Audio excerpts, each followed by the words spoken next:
everybody. Welcome back to Coffee and the Tea. So glad you decided to stop by and see what kind of tea I am spilling. I do not have my coffee today because I have had my coffee. I could not wait, and I am filming this a little late. So, no coffee for me, but I hope you are having some coffee. I do because you know how I feel about my iced coffee. I love it. And I have had 2 tumblers of iced coffee today. So I am up to here in coffee.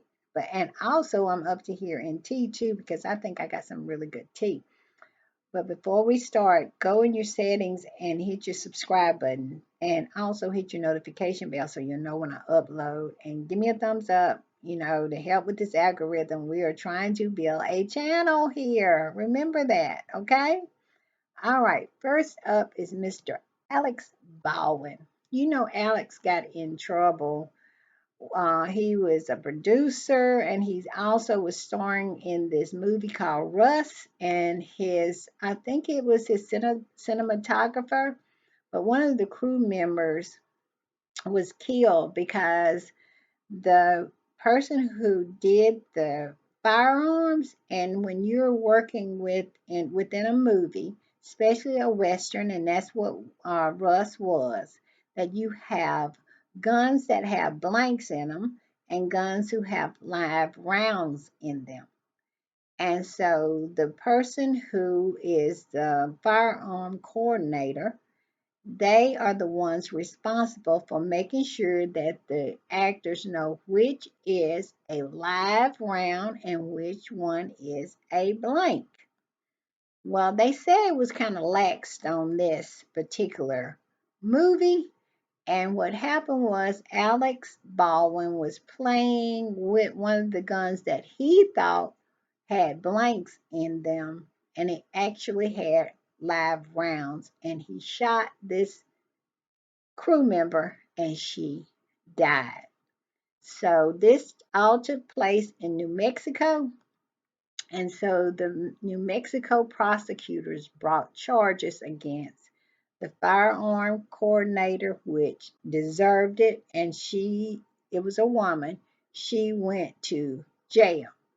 But they also brought charges against Alec Baldwin, and because he was the producer and he's actually the one who pulled the trigger.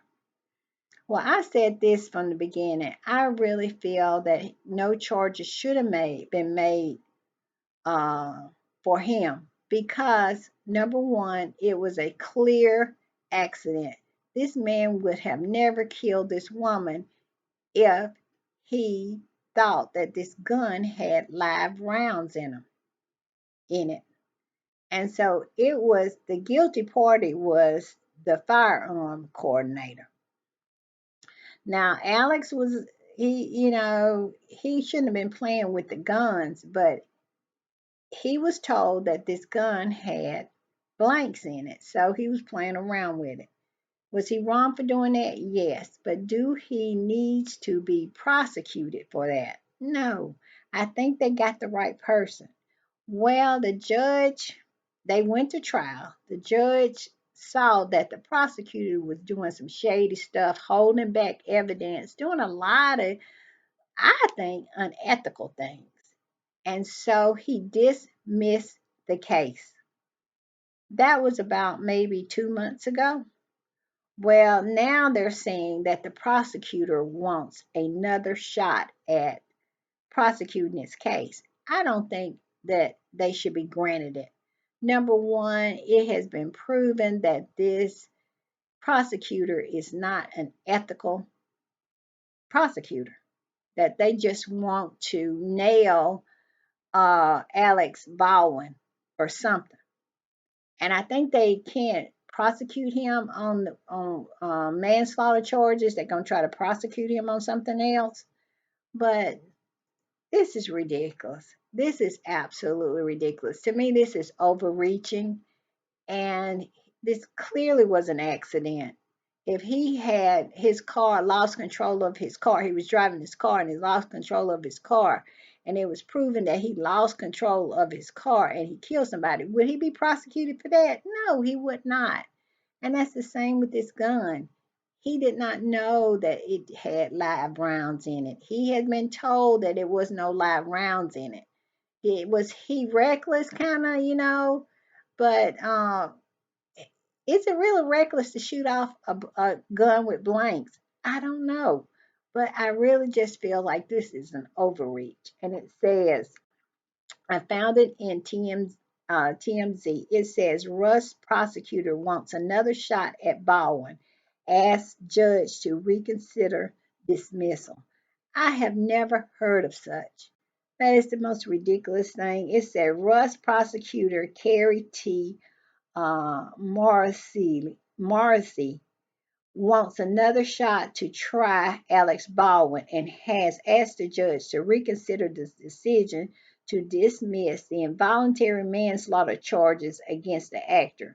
In a new court document filed Wednesday, Morrissey went after Judge Mary Marlowe Summers grounds for dismissing the case in which she ruled Baldwin had been prejudiced by a prosecutor's suppressing of evidence. And that's true. They proved that. His lawyers proved that. This meant that Baldwin could not be charged with involuntary manslaughter in the case again, but prosecutors are now asking the judge to reconsider her ruling. And it's ridiculous. This is ridiculous. I mean, it was a tragedy. It happened. It was an accident, no more, and it would be an accident if she, uh, like I said, if someone hit her, she was walking down the street that hit her, but the car was out of control, and they proved that the car was out of control, and it was not. You know what I'm saying? So that's the way this is. It's ridiculous. They should leave him alone and let him be with his family. All right, next up is J Lo. You all know that Jennifer Lopez is getting a divorce from the love of her life. That she did this movie, she did this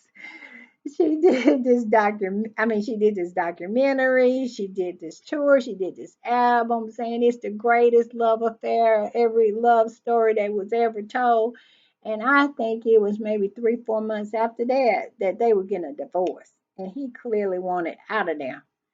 But I'm not saying this was all J Lo's fault. To me, they are two. To me, from the outside looking in, I'm from the outside looking in. They look like two deeply flawed individuals, and so I think it's enough blame to go around. But she is out and about in Beverly Hills, showing herself to let people know that hey, it's not gonna get me down. She is on her PR game right now, showing herself. I think it's a picture of her in a bikini. She walking around. She's looking for a house. She's just all over the place to show Ben, listen, I don't care. I am doing my thing, but I got a feeling Ben don't care either. But J Lo is on her PR game. It says, let's see, the name of the article, same thing, TMZ. It says, My Beverly Hills Life Spa Days and Mansion Touring. She looking for a mansion. Oh, J Lo. J Lo looks right at home in Beverly Hills, looking up on her skincare. I mean, keeping up with her skincare and checking out her uh, pricey real estate. JLo had a jam-packed Wednesday, starting off with her spa session a couple of blocks away from Rodeo Drive before touring a nearby $27 million mansion. This is nothing but PR. They call these paparazzi, J Lo's folks, her management.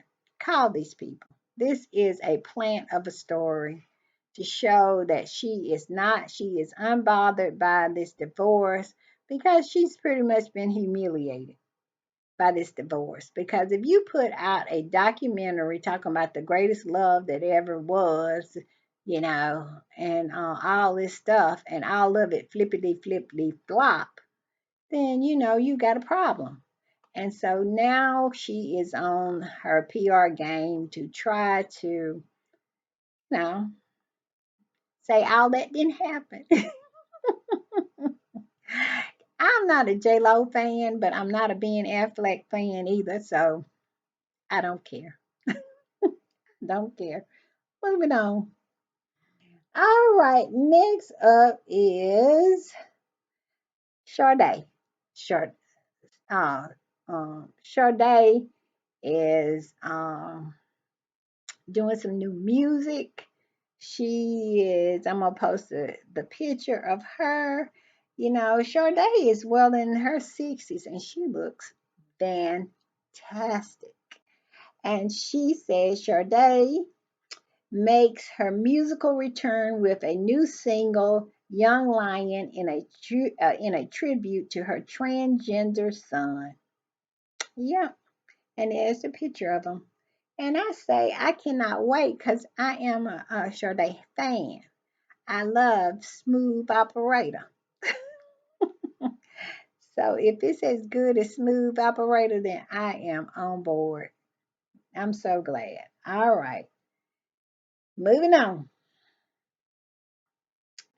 The Lee Daniels out here spilling the tea about when he's the co-creator of the big hit TV show Empire with Cookie Lyons, the Lions, and Taraji P. Henson played Cookie Lyons and stuff. And so he's saying that he really absolutely did not enjoy doing that. It was absolutely the worst. And so he out here spilling plenty of tea about it. And it says this, and I found this on the Jasmine Brand website. It says Lee Daniel has many hits TV film projects under his belt, including the 2009 movie Precious, which earned an Academy Award nominee for Best Director and Best Picture. Many also knows Lee Daniels as a Fox series Empire. The media mogul not only co-created the series, but he is he served as the executive producer, director, and writer. Empire ran for 6 seasons from 2015 to 2020 and was well received by critics and the public.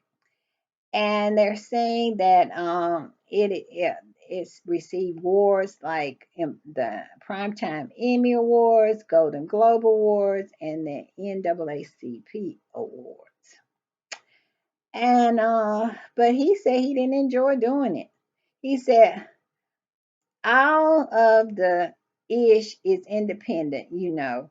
The first movie was developed with he said it was developed with drug money.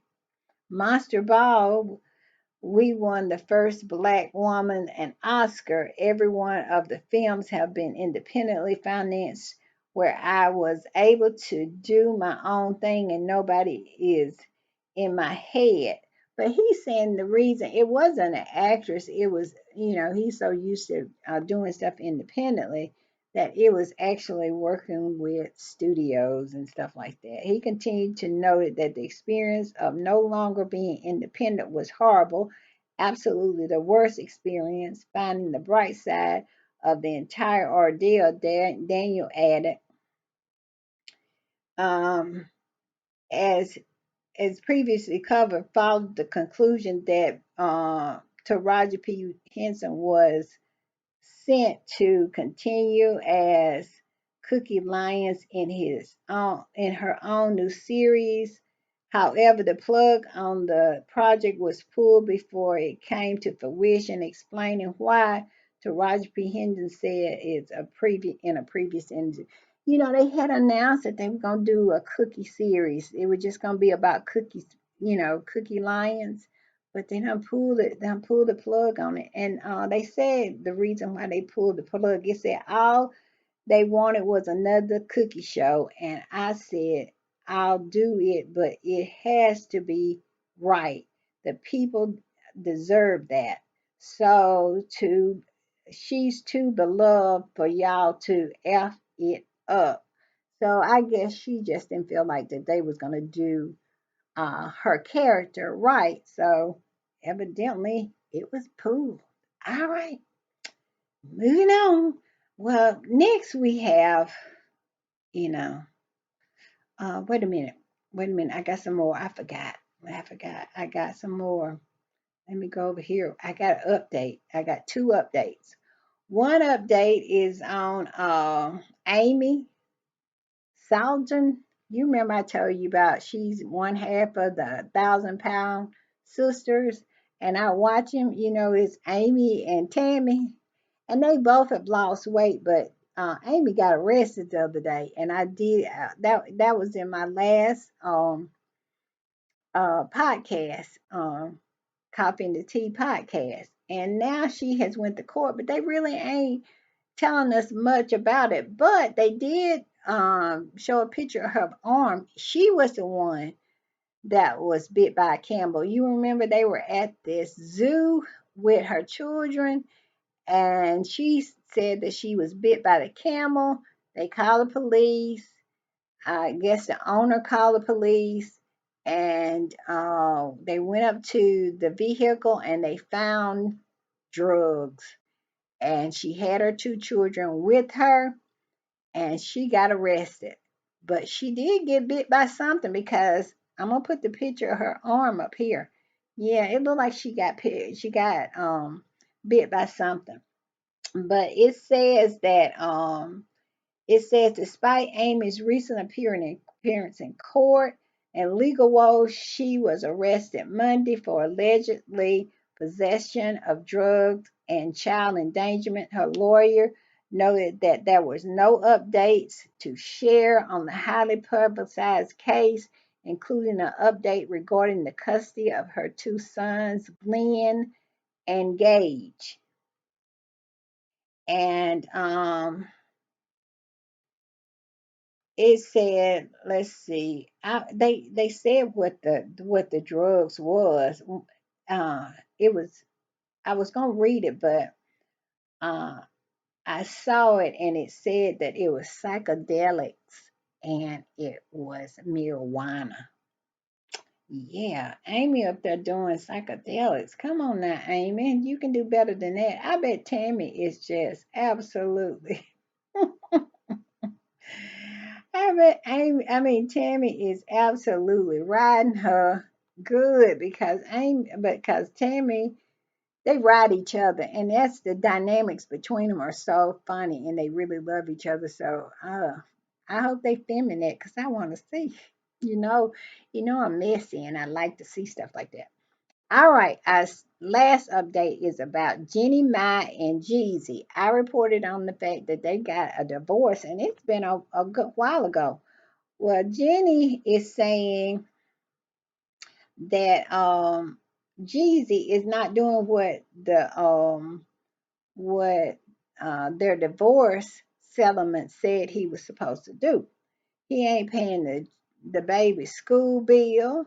He was supposed to turn over the titles of two vehicles, and he's not done that. Uh, he was supposed to pay the rent. He ain't paid the rent. He ain't did nothing. He ain't did nothing. He just settled the case. It says, as for two cars, Jenny said the divorce settlement called for her to walk away from the marriage with a 2021 Range Rover and a 2022 Ford Bronco. He ain't did none of that. And then he was supposed to pay for the child's school. It said Jenny also claimed that the divorce settlement called for Jesus to cover the rent from May through August. But she said that he is yet to reimburse her 92,417.39. Jenny is serious because she got it down to the penny. That's the way my mom used to say it's down to the penny. So Jeannie is not playing with him. She want her money, and I don't blame her. And they divorced back in June 11, and that's when it was settled and finalized. And like I said, he was supposed to deposit $500,000 in an interest bearing account for the baby, and did that either. He ain't did none of it. He ain't paid the daycare costs, the school tuition, none of it. He ain't did nothing. All he did was take the divorce papers home. That's it. And Jenny is gonna come for his neck. And I don't blame her. I don't. But we'll see how it shake out, and I will report back when I find out more. But yeah, Jeezy is not whatever. I I never did understand that one anyway. But all right, let's go to stupid people doing stupid stuff. And this is really sad and stupid. It ended in a death. Olympian Rebecca, and I'm gonna put her last name down here. She's dead at 33. She was at the Paris Olympics, and her boyfriend set her on fire, a fire attack, and that's how she died. It said, I'm gonna mangle her name, but like I said, I heard the correct spelling of her name is gonna be at the bottom because she deserves that. She deserves that respect. Her name is Rebecca Chipatili, I want to say. The Olympic distant runner who sustained burns on roughly 75% of her body has been after an attack by her boyfriend has died at the age of 33. The Ugandan Athlete Association confirms the devastating news via X on Thursday, saying we are deeply saddened to announce the passing of our athlete Rebecca Chipati. See, I'm mangling early this morning, who tragically fell victim to domestic violence. According to the local authorities, she placed 44th in the women's marathon at the Paris Olympics and got into an argument with her partner, Dick. I ain't gonna try to. His first name is Dixon. And I'm not gonna put his name down there. He don't deserve that respect. Prior to the burning on Sunday, it's the Uganda Minister of State for Sports, Peter Ogawe, went on X and extended his sympathy to her family and she started to race in 2010, placing 15th in the, what is that? Let me make it bigger. U20 race at the 38th IAAF World Cross Country Championship after finishing fourth in the 2022 ADNOC in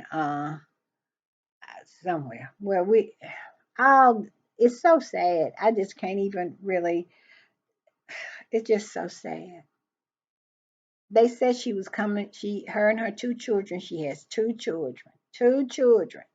and they were coming back. They had just went to church, and they had made their way back.